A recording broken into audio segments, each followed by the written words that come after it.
So what is your advice to young people when you talk about you need to be individually responsible, but when there are things that are so far out of our control, like climate catastrophe, like the precarious job economy, like the They're not economic as far crisis? out of your control as you think. What is your answer to Do you think people that who you're are worse facing off these than questions? you think that you're worse off than your grandparents? I think there are different challenges. Do you think you're worse off than your grandparents? The argument, I think, is that individual responsibility does not change the climate, does not fix the problem that needs global collective responsibility. So I think that's the core of the question. Do you have a theory about that? Well, fundamentally, I'm a psychologist, and my experience has been that people can do a tremendous amount of good for themselves and for the people who are immediately around them by looking to their own inadequacies and their own flaws and the things that they're not doing in their lives and starting to build themselves up as more powerful individuals. And if they're capable of doing that, and then they're capable of expanding their career. And if they're capable of expanding their career and their competence, then they're capable of taking their place in the community as effective leaders. And then they're capable of making wise decisions instead of unwise decisions when it comes to making collective political decisions. I'm not suggesting in the least, and have never suggested, that there's no domain for social action. I'm suggesting that people who don't have their own houses in order should be very careful before they go about reorganizing the world, which happens in many ways. So, can I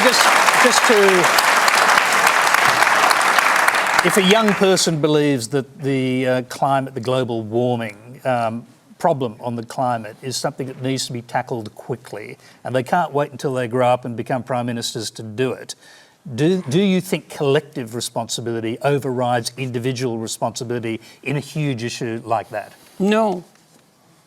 Okay. I don't. Okay. I think generally people have things that are more within their personal purview that are more difficult to deal with and that they're avoiding, and that generally the way they avoid them is by adopting pseudo-moralistic stances on large-scale social issues so that they look good to their friends and their neighbors. That's what it looks like. A major difference between the right and the left concerns the way each seeks to improve society. Conservatives believe that the way to a better society is almost always through the moral improvement of the individual, by each person doing battle with his or her own weaknesses and flaws. It is true that in violent and evil societies, such as fascist, communist, or Islamist tyrannies, the individual must be preoccupied with battling outside forces. Almost everywhere else, though, certainly in a free and decent country such as America, the greatest battle of the individual must be with inner forces, that is, with his or her moral failings. The left, on the other hand, believes that the way to a better society is almost always through doing battle with society's moral failings. Thus, in America, the left concentrates its efforts on combating sexism, racism, intolerance, xenophobia, homophobia, Islamophobia, and the many other evils that the left believes permeate American society. One important consequence of this left-right distinction is that those on the left are far more preoccupied with politics than those on the right. Since the left is so much more interested in fixing society than in fixing the individual, politics inevitably becomes the vehicle for societal improvement. That's why whenever the term activist is used, we almost always assume that the term refers to someone on the left. Another consequence of this left-right difference is that since conservatives believe society is changed one person at a time, they accept that change happens gradually. This isn't fast enough for the left, which is always and everywhere focused on social revolution. An excellent example of this was a statement by the then presidential candidate Barack Obama just days before his first election in 2008. To a rapturous audience, he declared, "We are 5 days away from fundamentally transforming the United States of America." Conservatives not only have no interest in fundamentally transforming the United States of America, they are strongly opposed to doing so. Conservatives understand that fundamentally transforming any society that isn't fundamentally bad, not to mention transforming what is one of the most decent societies in history, can only make the society worse. Conservatives believe that America can be improved, but should not be transformed, let alone fundamentally transformed.